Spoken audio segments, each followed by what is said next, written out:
नमस्कार साथियों, मैं देवेंद्र पारिक स्वागत करता हूं आपका देवेंद्र पारिक एसएमपीआर के चैनल पर। साथियों, बहुत ही महत्वपूर्ण न्यूज जो हमारे सामने लगातार निकल करके आ रही है और अंतर्राष्ट्रीय स्तर पर भी महत्वपूर्ण है और भारत से डायरेक्टली जुड़ी हुई है, क्योंकि भारत के पड़ोस में जो घटना होगी उसका सीधा संबंध भारत से होगा।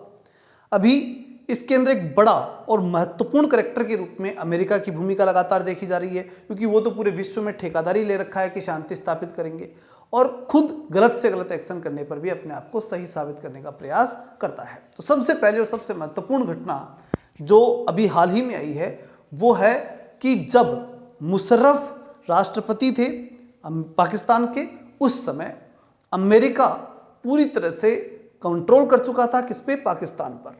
उसे इतनी आर्थिक सहायता दी थी कि उस आर्थिक सहायता के बदले पूरे जो पाकिस्तान की घटनाक्रम थी, यहां तक कि उसके परमाणु हथियार वो भी अमेरिका की कंट्रोल में चले गए थे। तो कुल मिलाकर के देखा जाए तो एक ऐसा दौर जिसके अंदर पाकिस्तान पूरी तरह से अमेरिका के कंट्रोल में चला गया था, वो था मुशर्रफ का काल। और उसी मुशर्रफ के समय दो तीन महत्वपूर्ण घटनाएं जिनका संबंध भारत से रहा वो प्रमुख रूप से रही। पहली बात कि उस दौर के अंदर भारत और पाकिस्तान के संबंध जो थे वो बड़े ही कटु थे, क्योंकि उसके समय हमारे यहाँ करगिल युद्ध हुआ और उसके बाद 2001 के अंदर जो है वो हमारे संसद पे हमला हुआ। फिर 2008 में जो है वो मुंबई के ऊपर अपने जो आतंकवादी हमला हुआ। ये सारी घटनाएं चली और इन घटनाओं का सीधा संबंध उस समय के पाकिस्तान और अमेरिकी रिलेशनशिप पर टिके हुए हैं। और वो किस प्रकार से हैं? क्योंकि उस समय एक आतंकवादी संगठन अल-कायदा, ओसामा बिन लादेन उसका हेड, ये जो व्यक्ति था वो अफगान और पाकिस्तान के बॉर्डर पे था और तोरो बोरो की कुछ पहाड़ियां कही जाती हैं, उन पहाड़ियों के ऊपर ये अपना अड्डा इसने बना रखा था शुरुआती स्थिति के ऊपर। और उस दौर में अमेरिका ने पूरी तरह से इस तोरो बोरो की पहाड़ी को घेरा। अच्छा, क्यों घेरा? क्योंकि इस अल-कायदा ने जो है वो अमेरिका के ऊपर अटैक कर दिया था, आतंकवादी हमला किया। 9/11 के नाम से काफ़ी फेमस है और उस आतंकवादी हमले का जवाब देने के लिए या उसे कंट्रोल करने के लिए या उसके अपराधी को सजा देने के लिए अमेरिका यहाँ आया हुआ था, क्योंकि अमेरिका पे आतंकवादी हमला अगर हुआ तो वही था। इसके आगे पीछे बाहर से किसी दूसरे देश ने आतंकवादी हमला किया हो ऐसे बहुत कम प्रमाण देखने को मिलते हैं।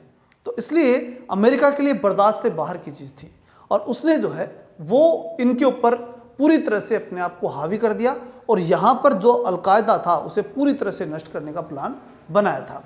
अब तोरो बोरो की पहाड़ियों को पूरी तरह से घेर लिया और घेर करके और अल-कायदा और ओसामा बिन लादेन को समर्पण के लिए तैयार कर लिया। लेकिन उस दौर में एक जो दुभाषिया, जो अल-कायदा और अमेरिकियों के बीच में एक दुभाषिया के रूप में था, जो भाषा को चेंज करता था, उस व्यक्ति को अमेरिकियों ने अपनी तरफ से एक तरह से नियुक्त कर रखा था। लेकिन इसके बावजूद वो व्यक्ति जो था ना वो अल-कायदा के साथ मिल चुका था और इसलिए उसने अल-कायदा को बचाने के लिए, अल-कायदा के चीफ ओसामा बिन लादेन को बचाने के लिए एक बहुत बड़ी चाल खेली। और ये चाल उस समय ये खेली कि उसे जो अमेरिकी अधिकारी थे उन्हें इस बात पर संतुष्ट कर लिया, सहमत कर लिया कि यहाँ से महिलाएं और बच्चे निकल जाएंगे रात को और सुबह ये लोग आपको समर्पण कर देंगे, कोई दिक्कत नहीं है, ये आपको समर्पण करके और फिर ये पूरा मामला सिमट जाएगा। इस बात पे पूरी तरह सहमत कर लिया। तो अमेरिकियों ने देखा कि फिर युद्ध करना ही क्यों है, कि जब ये समर्पण करने के लिए तैयार है, सुबह की तो बात है, सुबह ठीक है समर्पण करा लेंगे। लेकिन सीआईए के एजेंट जिन्होंने सारी सूचना बताई वो थे करियाकोव और उन्होंने एक बात कही जो कि पूरे उस समय अधिकारी हुआ करते थे, ठीक है, करियाकोव नाम है, और उन्होंने ये सारी डिटेल्स जो है साझा की है पूरी मीडिया के सामने। तो करियाकोव ने कहा कि उस समय तक हमने ये देखा था कि सुबह उठते ही हम इनको गिरफ्तार कर लेंगे, लेकिन रात को ही ओसामा बिन लादेन महिलाओं के कपड़े पहन करके, क्योंकि महिलाएं जा रही थी ट्रक में तो वो तो यही ध्यान रख रहे थे कि भाई महिला जा रही है और आदमी भी जा रहे हैं, तो महिलाओं के कपड़े पहन करके वो लोग ट्रक में बैठ करके सारे आतंकवादी और वो पाकिस्तान निकल चुके थे। सुबह जब उठ करके उन पहाड़ियों में, तोरा बोरा की पहाड़ियों में देखा तो वहाँ कुछ भी नहीं मिला, यानी अमेरिका वहाँ एक तरह से फैल हो चुका। अब अमेरिका को कहाँ जाना पड़ा? पाकिस्तान जाना पड़ा और फिर वहाँ पर गतिविधि बढ़ानी पड़ी और अंततः हम सब जानते हैं कि एबटाबाद के अंदर फिर ओसामा बिन लादेन वहाँ पर मारा गया और वो अमेरिका द्वारा ही मारा गया। तो कुल मिलाकर के ये जो पूरा घटनाक्रम रहा इसमें मुशर्रफ की प्रमुख भूमिका रही। तो वो जो करियाकोव है वो कहते हैं कि मुशर्रफ दोहरी मार खेला। मुशर्रफ ने दो साइड से खेलना शुरू किया, अमेरिका को भी जो है चकमा दिया और इधर जो है आतंकवादियों का सहारा लेकर के, और भारत में आतंकवाद फैलाने में भी वो लगातार चालू था। और इसके दो प्रमुख उदाहरण करियाकोव ने कहा है कि जब 2001 के अंदर संसद पे हमला हुआ उस समय भी पूरी तरह से वहाँ की सरकार यानी पाकिस्तान की सरकार का सहयोग था, पूरी तरह से हाथ था, और वो आतंकवादियों को प्रवोक करके और वो यहाँ पर इस प्रकार की गतिविधि करवा रहे थे। और जब उसके बाद में 2008 में जब बम्बई हमले हुए उस समय भी सेम कंडीशन हुई थी। और ये सब जब देख भी रहे थे अमेरिकी, तो उस पर विश्वास नहीं था, क्योंकि उनका माहौल इस प्रकार से बना रखा था कि अमेरिकी इस बात पर विश्वास कर नहीं पा रहे थे। तो उसके बाद में जब ये दोनों घटनाएं हो गई तब तक पूरी तरह से सतर्क हो चुका था अमेरिका, और उसके बाद वहां से बाहर निकलने का उसने प्लान बना लिया था, क्योंकि उसके बाद में जब अलकायदा चीफ खत्म हो गया तो उनका पूरा यहाँ पर अभियान खत्म हो चुका था, इसलिए वो यहाँ से जा चुके थे। नहीं, अमेरिका ने ये जगह पूरी तरह से खाली कर दी थी। वहाँ की जो गुप्त एजेंसी के जो प्रमुख रहे हैं पहले, उन्होंने ये बात स्पष्ट की, जिनका नाम है करियाकोव, मैंने बताया आपको। तो उन्होंने ये बात स्पष्ट की कि उस दौर में अमेरिका और पाकिस्तान के रिलेशनशिप इतने मजबूत थे, और वो मजबूत आज भी है, क्योंकि पाकिस्तान हमेशा अमेरिका के साथ रहेगा, पहले दिन से अमेरिका के साथ था, आज भी अमेरिका पाकिस्तान के रिलेशनशिप बहुत मजबूती के साथ में रहेंगे, जितने कि भारत के नहीं रहेंगे। किसी भी स्थिति में भारत और अमेरिका के उतने बड़े रिश्ते नहीं हो सकते जितने अमेरिका और पाकिस्तान के होंगे, क्योंकि पाकिस्तान अमेरिका के चरणों में बैठा रहता है। ये इस बात जो है इससे सारी से साबित होती है। दूसरी जो महत्वपूर्ण घटनाक्रम वर्तमान में चल रही है वो है अमेरिका ने वेनेजुएला को पूरी तरह से घेर लिया, और वेनेजुएला के ऊपर पूरी तरह से दुनिया का सबसे बड़ा युद्ध पोत लेकर के पहुंच चुका है, और पूरी तरह से वेनेजुएला को घेर लिया। अब कारण क्या है, क्यों घेरा है?